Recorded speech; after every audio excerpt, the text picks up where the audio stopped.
Donc, bienvenue à tous. Bienvenue pour ce premier webinaire. Donc, c'est assez expérimental pour nous. Donc, on espère que vous serez indulgents. Donc, comme vous l'avez vu, ce webinaire se passe sur Teams. Donc, je ne sais pas si vous connaissez. Vous pouvez vous poser les questions dans le chat. En fait, vous avez juste à passer la souris sur l'écran et puis à côté de la petite main à droite, vous avez une petite bulle avec une conversation.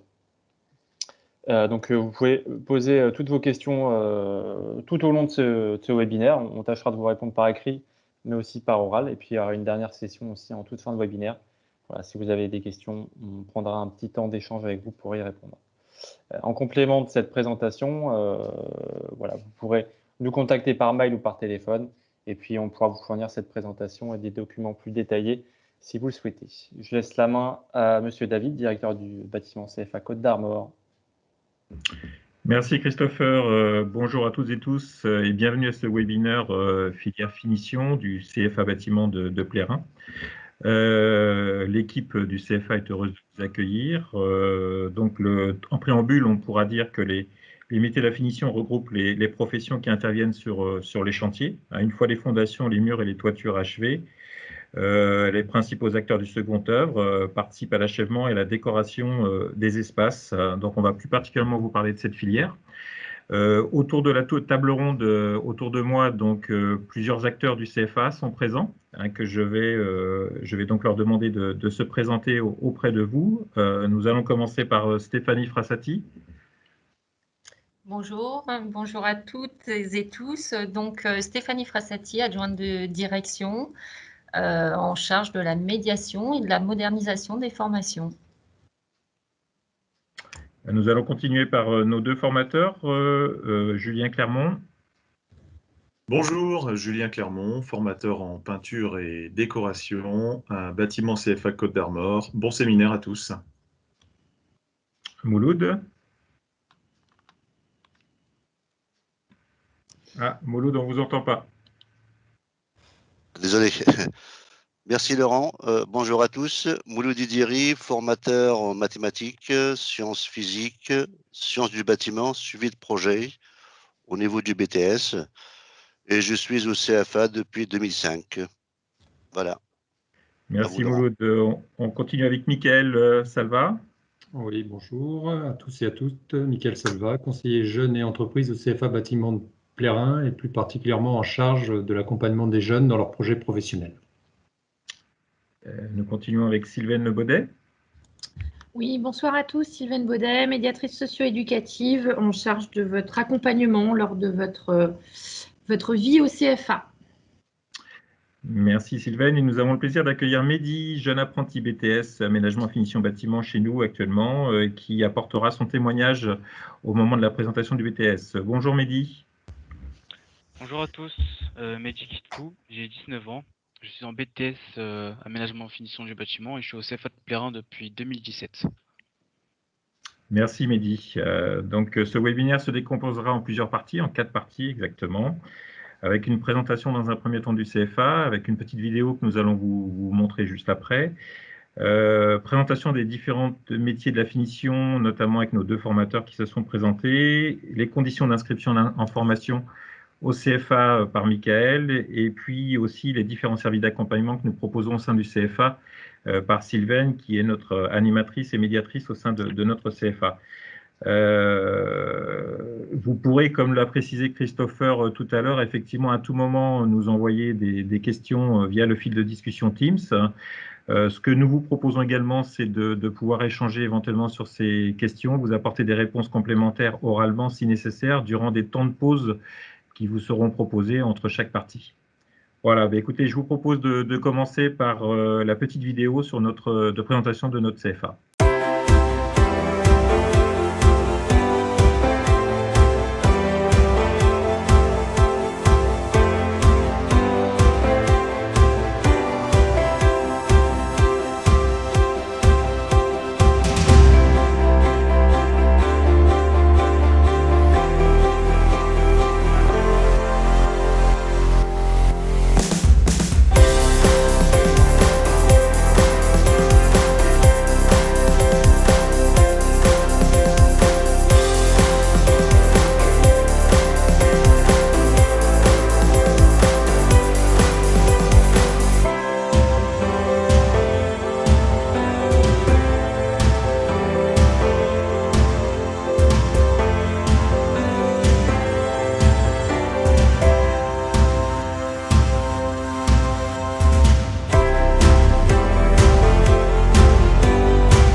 Le CFA de Plérin, donc, aujourd'hui accueille 670 apprentis, fait partie d'un réseau breton de 4 CFA. Nous avons un CFA sur Rennes, sur Quimper et sur Vannes également, avec les mêmes formations proposées et parfois des formations spécifiques au CFA que vous ne retrouverez pas forcément au sein des 4 CFA.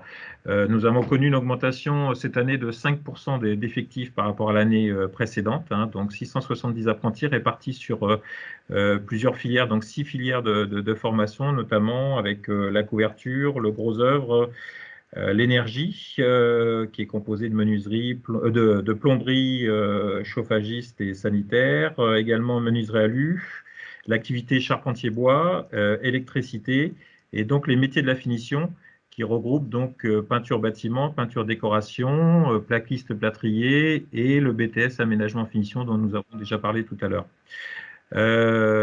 Nous allons donc plus particulièrement vous présenter cette filière finition, d'ores et déjà, puisque c'est une filière effectivement qui représente un effectif important au sein de notre CFA.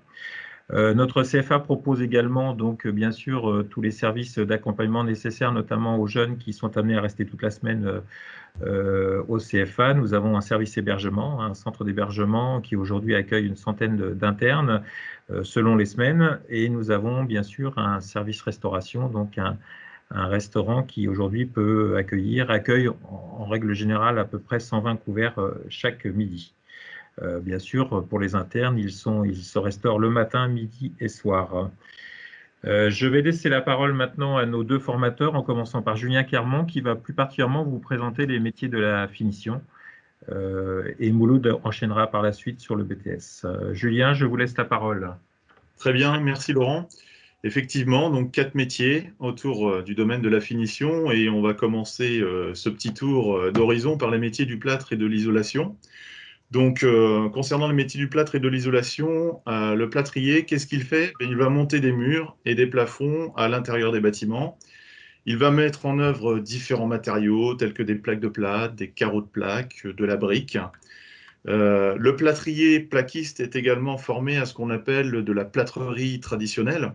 Donc, quand on parle de plâtrerie traditionnelle, c'est un mélange de plâtre et d'eau qu'on va projeter avec une machine sur les murs et sur les plafonds.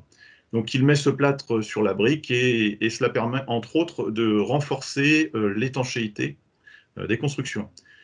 Ce professionnel a également matière dans la correction acoustique et le renforcement des capacités thermiques des constructions. Voilà. Concernant le carreleur, donc carrelage faïence, le carreleur, lui, eh bien, il doit tout d'abord coordonner son travail, donc avec différents autres corps d'État, tels que le plombier, chauffagiste, l'électricien et même le peintre. Il travaille principalement à l'intérieur et peut parfois aussi réaliser des projets particuliers tels que des piscines. Il peut être aussi à l'extérieur, parfois pour réaliser des terrasses ou habiller également des façades.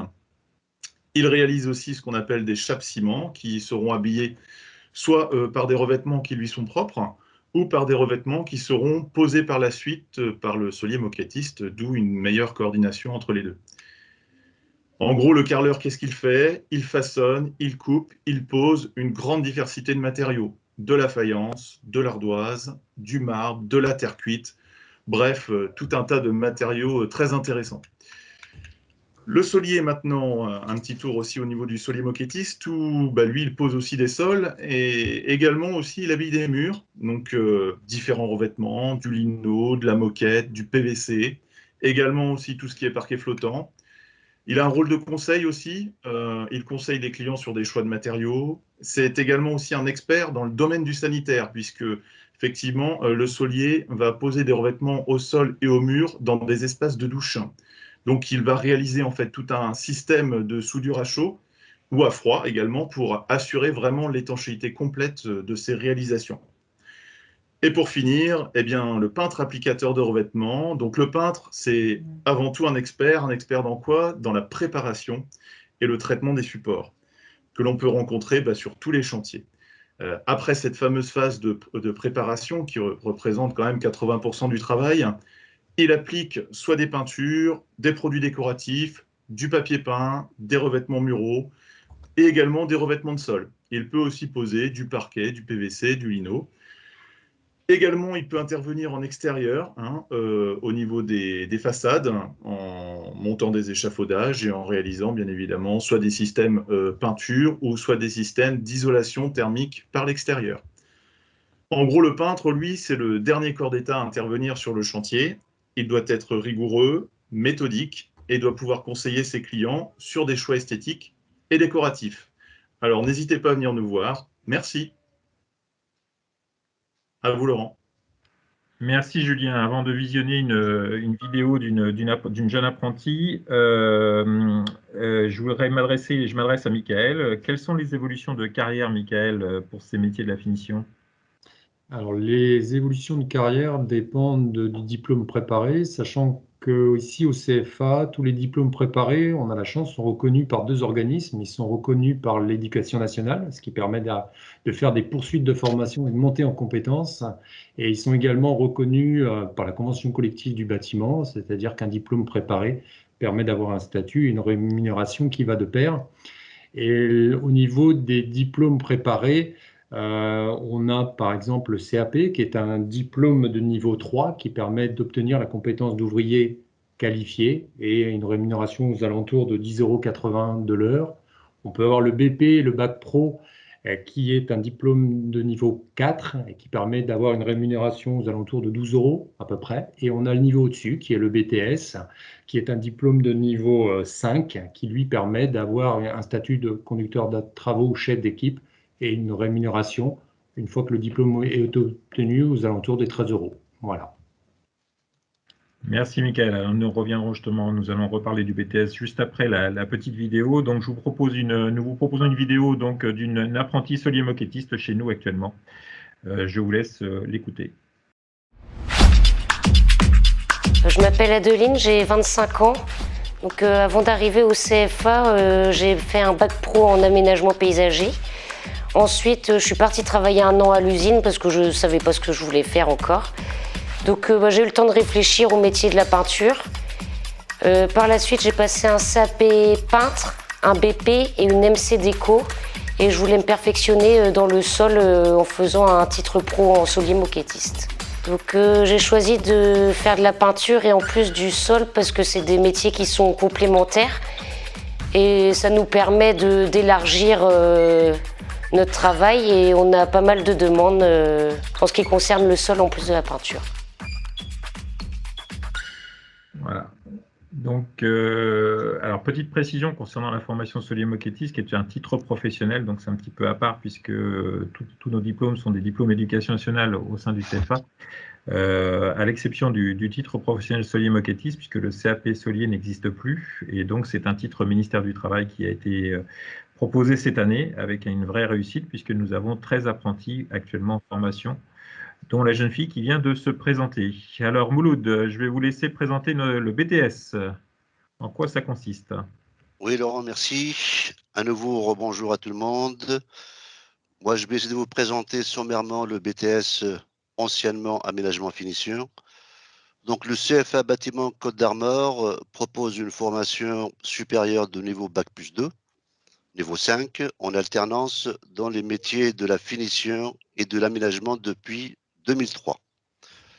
Ce diplôme, donc anciennement appelé BTS Aménagement Finition, a été rénové l'année dernière et s'appellera désormais Finition Aménagement des bâtiments, conception et réalisation. BTS FAB-CR. On va l'appeler tout simplement BTS FAB.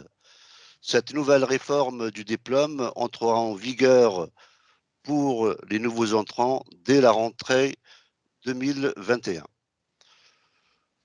Cette formation est une co-formation entreprise CFA. Il se fait en 2 années avec une période d'alternance de 3 semaines en entreprise et 3 semaines CFA.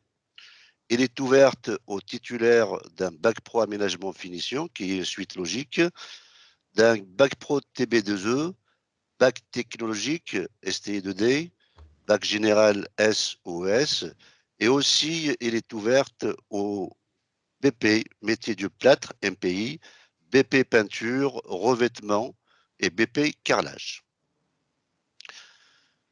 Quelles sont les entreprises qui peuvent vous accompagner pour réaliser votre projet? Ce sont des entreprises qui relèvent du second œuvre, mis à part l'électricité, la plomberie et le chauffage, à savoir les entreprises de peinture intérieure, extérieure, revêtements muraux, ETE, donc isolation thermique par l'extérieur, de revêtement de sol souple, carrelage, faïence, parquet flottant, de plâtrerie, isolation, et enfin, les entreprises de traitement de façade. Maintenant, on va revenir aux activités de l'apprenti en entreprise. Il y a deux parties importantes qui sont la partie bureau d'études et la partie conduite de travaux. Pour la première partie, là, je vais vous présenter quelques tâches professionnelles, à savoir participer à la conception en bureau d'études, répondre aux appels d'offres, donc faire du maîtrise, du devis, constituer un dossier d'appel d'offres, effectuer un relevé de l'existant en rénovation, établir un planning chantier propre à l'entreprise à partir du planning DCE, donc de cours d'État, et enfin, constituer les équipes qui vont réaliser les différents ouvrages sur chantier, ce qui va nous amener à la deuxième partie, qui est la conduite de travaux. Au niveau de la conduite de travaux, on a deux volets. Le premier, c'est la conduite de chantier. Les différentes tâches sont préparer le chantier, être attentif à la réalisation des ouvrages dans les règles de l'art selon les normes en vigueur, animer une équipe, déclencher les approches chantiers, réceptionner les supports avant et après travaux et assurer la liaison avec les différents intervenants et participer aux différentes réunions de chantier. Le deuxième volet, comme on le sait tous, il y a toujours des petits soucis au niveau des chantiers. Donc, le jeune doit gérer les aléas, doit trouver des solutions techniques pour résoudre le problème rencontré. Et aussi préparer la facturation, assurer le bon suivi de l'opération et la livraison des ouvrages. Quelles sont les perspectives d'évolution? Le titulaire d'un BTS peut occuper au sein de l'entreprise le poste de maîtreur ou conducteur de travaux, ou les deux, en tant que chargé d'affaires, après quelques années d'expérience, bien sûr, suivant la taille de l'entreprise. Mais aussi, il peut poursuivre en licence professionnelle, aménagement finition ou autre, pour acquérir d'autres compétences. J'espère que j'étais clair dans ma présentation. Si vous avez d'autres questions, n'hésitez pas à les poser sur le chat. Enfin, si vous êtes intéressé, c'est avec un grand plaisir de vous accueillir dans nos bâtiments et de vous accompagner dans votre projet. Merci pour votre attention. Laurent, c'est à vous. Merci. Merci Mouloud. Alors, je vais m'adresser à Mehdi. Mehdi, êtes-vous heureux dans votre BTS? Oui, bonjour à tous. Donc, moi, c'est Mehdi Kitou. Je suis en deuxième et dernière année de BTS Aménagement et Finition du bâtiment. Alors, aujourd'hui, je vais vous faire part de mon ressenti de cette formation.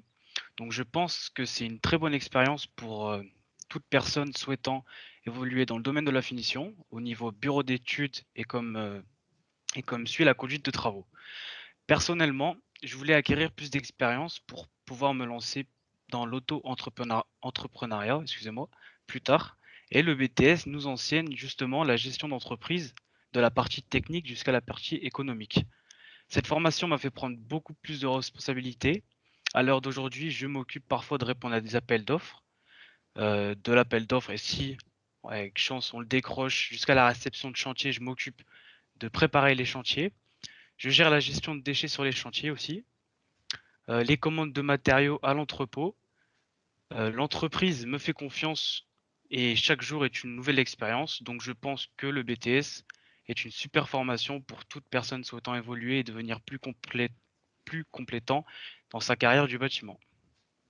Si vous avez des questions en particulier, je suis là. Merci Mehdi pour votre intervention et votre enthousiasme. On va justement faire un petit temps de pause pour revenir sur les différentes questions que vous avez posées sur le fil de discussion. Stéphanie Frassati a d'ailleurs répondu à la plupart de vos interrogations. On va revenir un petit peu sur… Oui, Laurent, alors il y avait une question sur le nombre d'apprentis en tout dans les 4 CFA. Donc, j'y ai pas répondu tout à l'heure. Donc, on environ accueille 2800. 2800 apprentis, 2800 apprentis sur les 4 CFA actuellement. On est entre 2800 et 3000 selon les années. Et là, on est entre les deux pour cette année. Donc, on a effectivement fait une très belle rentrée 2020, malgré le contexte. Et comme je vous le précisais tout à l'heure, sur Plérin, nous avons effectivement connu une augmentation de 5% de nos effectifs par rapport à 2019. Autre question? Alors, on avait une question aussi de Benoît. C'est possible de suivre 2 formations en même temps? C'est compliqué, c'est problématique, effectivement, puisque quand vous êtes engagé dans une formation, ça demande quand même effectivement déjà d'être complètement impliqué dans cette formation. En plus, quand vous parlez de 2 formations, est-ce que vous pouvez préciser, vous aviez des exemples de formations?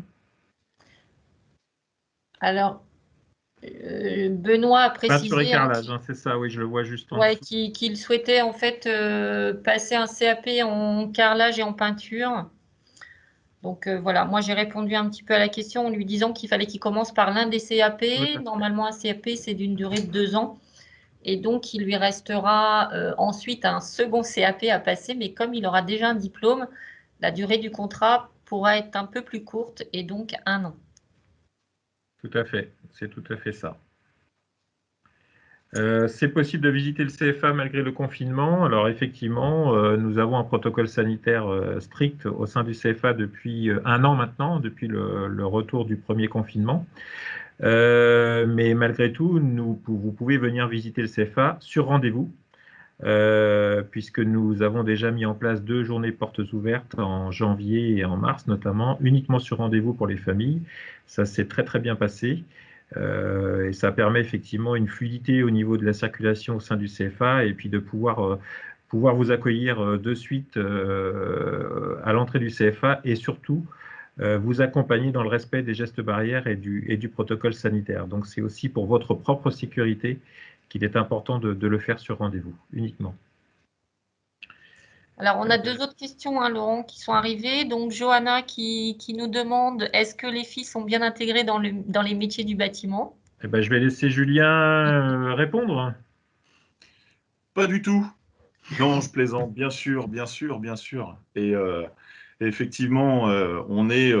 ouais, ça dépend en fait des groupes, mais on peut se retrouver pratiquement dans des groupes à 70 voire 80% de personnes voilà, du sexe féminin. Donc, c'est très bien. Voilà, ça, alors, pour les métiers se féminisent.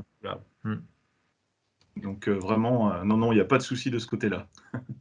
Et je me permets de préciser qu'il y a aussi un gros travail qui est fait sur l'égalité homme-femme en parallèle des formations, tant sur le temps de formation que sur des actions socio-éducatives. Alors, on a une autre question de Julien. Combien coûte une année de formation au CFA? Alors ça, nous allons y revenir dans la présentation de l'apprentissage par Michael. Ça fera partie effectivement de la partie 3 de notre présentation. Je pense qu'on a terminé pour les questions. On va garder la dernière sous le coude et on y reviendra dans la présentation à venir. Et c'est ce qui m'amène à pouvoir faire la transition justement sur l'apprentissage et les modalités. Alors, Michael, l'apprentissage, c'est quoi? Quels sont les parcours de formation? Voilà, le parcours de formation, ce qui est important dans tous les métiers de la finition, c'est qu'on en a parlé tout à l'heure. Au niveau régional, on a 14 formations qui vont du CAP jusqu'au BTS, CAP peintre, CAP carreleur, CAP métier du plâtre et de l'isolation. On a des mentions complémentaires, on a des brevets professionnels, on a des bacs pro, on a des BTS. Donc ça veut dire que dans les 4 CFA, on peut être formé dans les métiers de la finition du CAP jusqu'au BTS. C'est important à le savoir. D'accord, très bien. Donc, on continue, Christopher? Donc, le contrat d'apprentissage, c'est quoi? C'est un contrat de travail qui est la plupart du temps à durée déterminée, pour certains cas à durée indéterminée. C'est une formation en alternance avec un temps en CFA et un temps en entreprise. On parle de rythme alterné. On a un exemple qui est le plus fréquent. Si on part d'un CAP ou d'un brevet professionnel, on est souvent sur une semaine au CFA, 2 semaines en entreprise, 12 stages dans l'année. 12 stages, 12 mois, ça fait quasiment une moyenne d'une fois par mois. Quelques formations sont sur un rythme différent.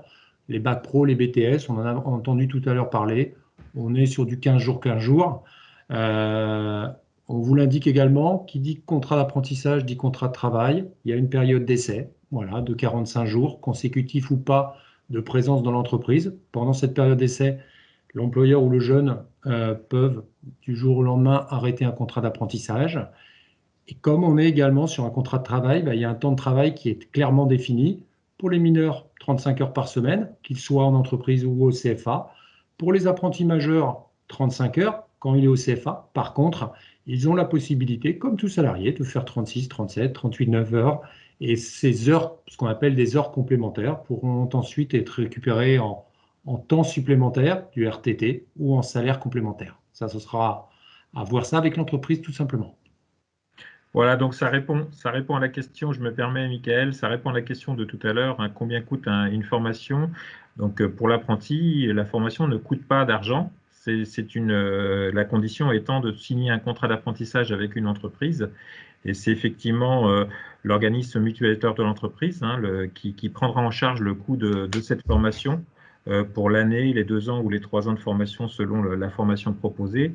Donc l'apprenti n'a pas d'argent à dépenser dans cette formation. Par contre, il a obligation de trouver une entreprise pour pouvoir valider son inscription à la formation. Mais on y reviendra d'ailleurs tout à l'heure. Pour le contrat d'apprentissage, pour qui il est ouvert? Il est ouvert dans les textes pour tous les jeunes qui ont entre 16 et 29 ans. Quand on dit 16 ans, c'est 16 ans par exemple au 31/12/2021, quel que soit le niveau scolaire. Par contre, il y a une dérogation qui est accordée, c'est-à-dire s'il y a des jeunes qui n'ont pas 16 ans en 2021 mais qui ont 16 ans en 2022, ils sont également éligibles à une entrée en apprentissage à la seule et unique condition que cette année en 2021, ils soient en classe de 3e, quelle que soit la 3e générale, SECPA, techno. Et là, ils peuvent rentrer au mois de septembre en apprentissage. Quand on parle de 29 ans, normalement, la date limite, c'est 30 ans. Voilà. Mais il y a 3 conditions qui permettent de passer au-dessus de ces 30 ans.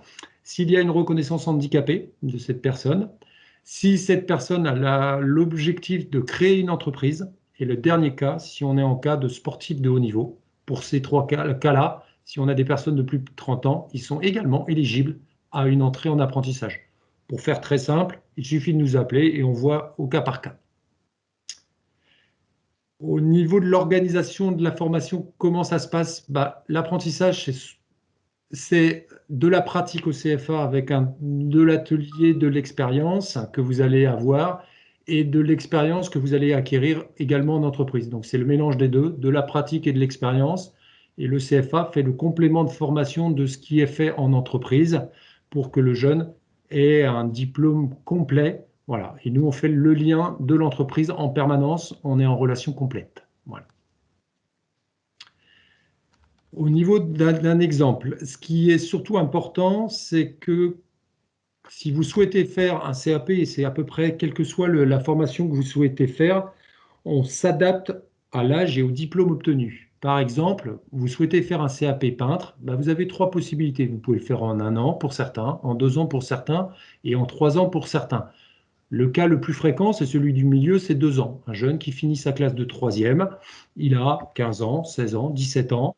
Dans ces cas-là, on va lui proposer ce qu'on appelle un parcours normal en 2 ans. On peut avoir des cas en 1 an pour des jeunes qui sont déjà titulaires de diplôme.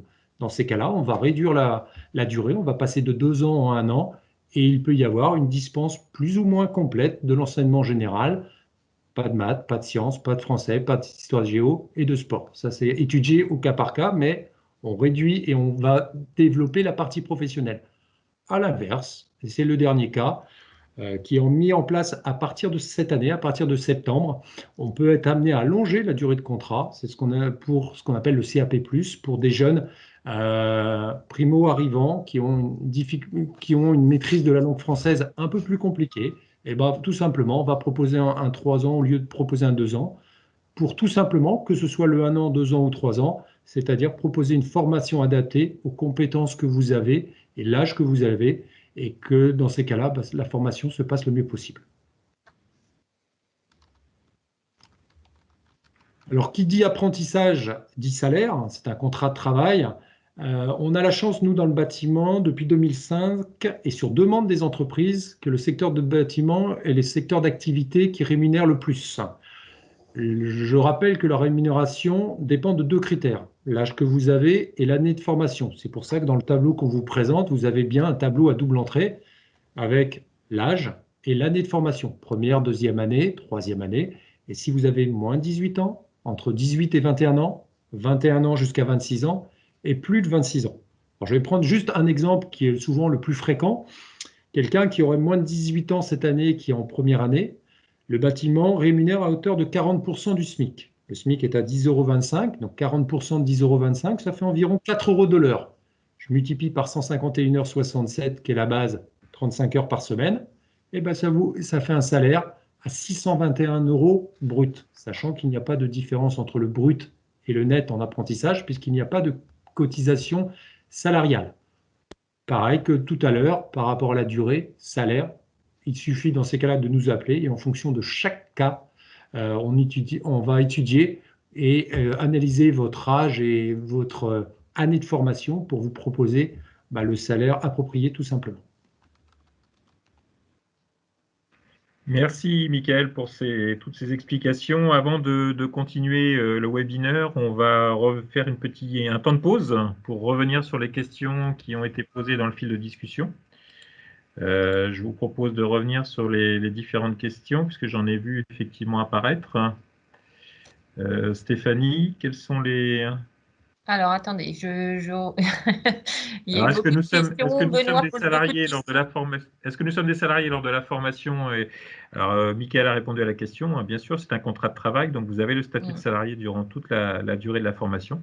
Ça, c'est un contrat d'apprentissage, est un contrat de travail, selon des modalités bien spécifiques que vous a présentées Mickaël, mais c'est vrai que ça reste un contrat de travail. Alors, il y a des aides de l'État pour l'apprentissage, oui.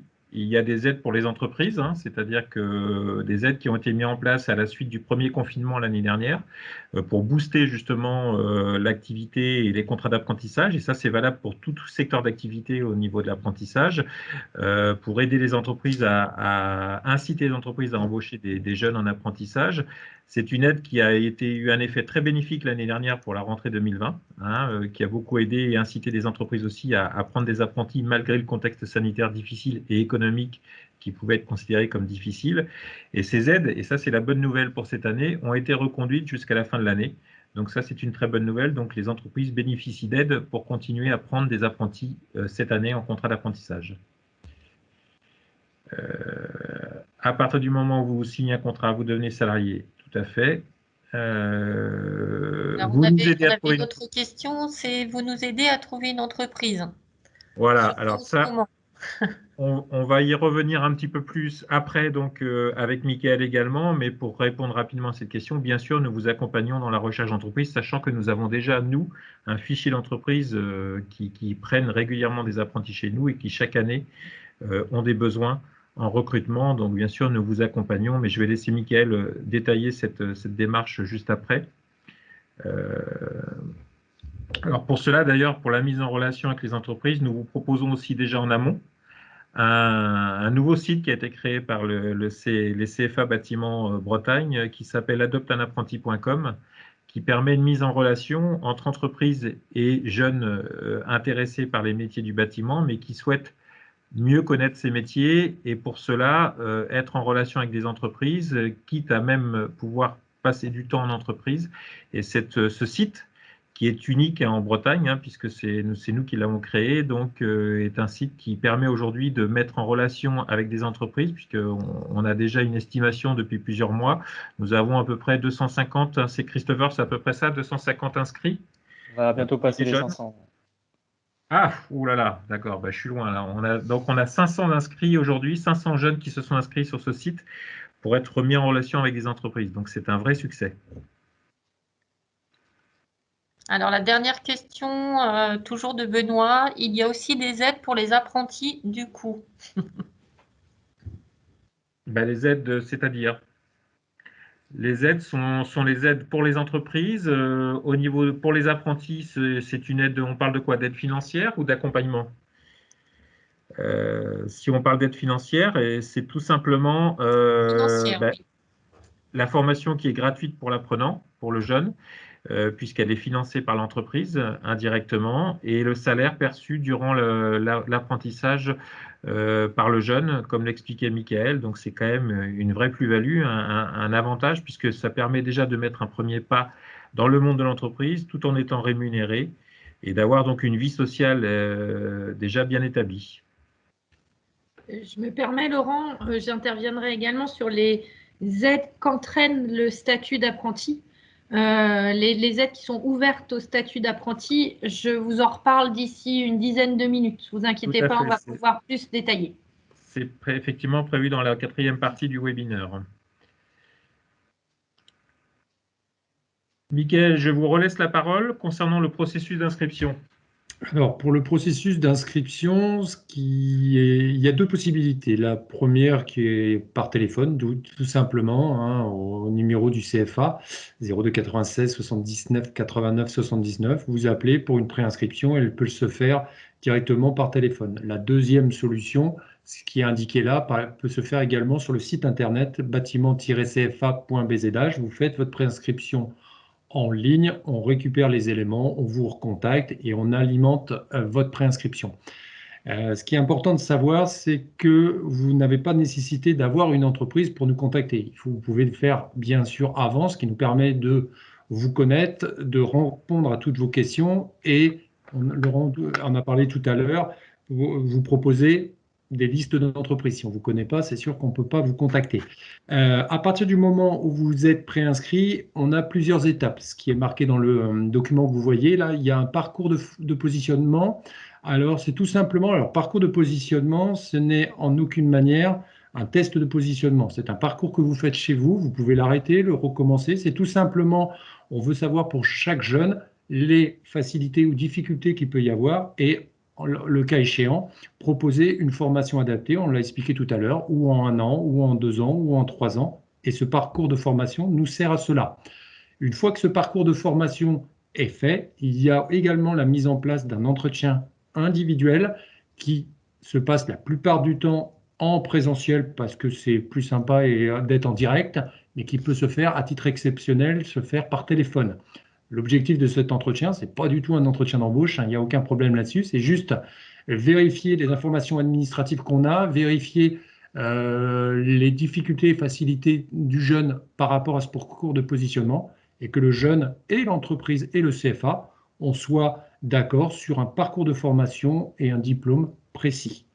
Et juste pour petit rappel, Laurent l'a dit tout à l'heure, vous avez deux possibilités pour avoir des listes qui cherchent. Vous avez donc le site novateur adopteunapprenti.com, voilà, où il y a à peu près 500 jeunes qui se sont préinscrits. Mais sachez également que nous, on a une liste d'entreprises qui ont fait acte de candidature. Il suffit de nous contacter. On a à peu près 250 offres aujourd'hui. Et en fonction du métier que vous choisissez, on vous transmet par mail la liste des entreprises. Charge à vous après de contacter cette entreprise pour obtenir, je l'espère, un rendez-vous ou pourquoi pas un stage préalable à une entrée en apprentissage. Voilà pour moi, Laurent. Je laisse la main. Très bien, merci Michael. On va maintenant donc, on va aborder donc la partie accompagnement dont a déjà commencé à parler Sylvaine Baudet. Effectivement, c'est très important puisque durant cette formation au CFA, Il y a bien sûr la partie pédagogique qui est bien sûr la partie importante de votre parcours, mais il y a également tout ce qui se passe autour, c'est-à-dire la vie au CFA, la vie socio-éducative au CFA. Alors ça s'adresse bien sûr aux jeunes qui sont là seulement la journée, mais également aux internes notamment qui sont là toute la semaine, qui sont présents toute la semaine, qui ont besoin aussi de pouvoir avoir des animations, des accompagnements en dehors des cours. Et puis il y a bien sûr effectivement toutes les aides que nous proposons. Et donc je laisse la parole à Sylvaine Baudet pour vous présenter cet accompagnement. Oui, donc rebonsoir. Donc en effet, on est toute une équipe autour de vous, l'équipe socio-éducative, donc avec mes collègues qui sont animateurs en soirée, qui s'occupent de l'hébergement, et moi qui vous accompagne en journée. Alors en journée, l'accompagnement se fait de différentes façons. On a un accompagnement social, puisque comme je vous le disais, en ayant un statut d'apprenti, vous avez le droit à différentes aides comme des aides au permis, des aides au logement, par le biais d'Action Logement, par le biais de France Compétences. Il vous suffit de venir me voir pour qu'on pose un rendez-vous sur votre temps de travail et qu'on puisse échanger là-dessus. Au sein du service, nous mettons également en place tout ce qui est action de prévention et toujours sur votre temps de travail et de formation qui vous permet qui vous et nous permet de faire en sorte que votre fille au CFA se passe bien. Et enfin, des accompagnements extrêmement individualisés, car nous souhaitons vraiment que nos apprentis aillent bien et que tout se passe bien pour eux. Et ces entretiens individualisés nous permettent d'échanger sur différentes difficultés relationnelles avec l'entreprise, des difficultés personnelles, financières. Voilà. Donc aujourd'hui, on vous accompagne non seulement sur l'obtention d'un métier, mais sur votre tranche de vie lors de votre présence au CFA.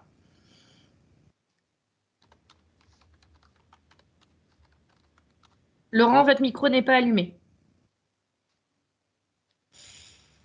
Désolé, je disais merci Sylvaine pour ces précisions et ces informations importantes pour effectivement être dans un bien-être total au sein du CFA, hein, pour que vous puissiez suivre votre formation dans de bonnes conditions. Il est important aussi de vivre bien cette formation dans la formation, mais également en dehors de votre formation. Et c'est pour ça que nous avons toute une équipe socio-éducative qui est là aussi pour vous accompagner et vous aider dans cette démarche. Nous allons revenir sur les dernières questions. Dernières questions qui ont été posées. Stéphanie? Alors, la dernière, c'est on peut commencer quand un contrat d'apprentissage? Ah, on va laisser la parole à Mickaël qui va pouvoir répondre. Ah, Mickaël, votre micro? Excusez-moi, j'ai fait la même erreur que certains. Par rapport à la date de démarrage d'un contrat d'apprentissage, au plus tôt, c'est début juillet. Sachant que pour ceux qui sont scolarisés, vous êtes sous statut scolaire jusqu'au mardi 5 juillet. Donc, ça veut dire que vous pouvez commencer le 6 juillet.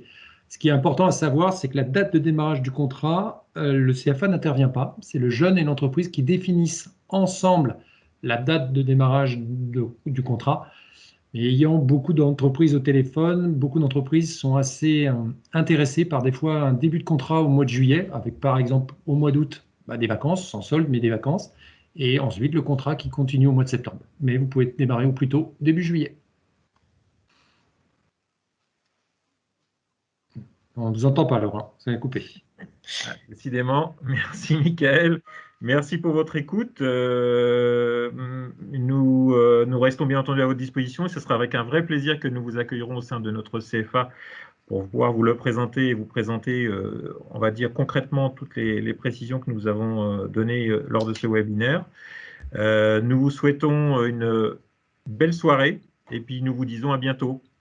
Au revoir.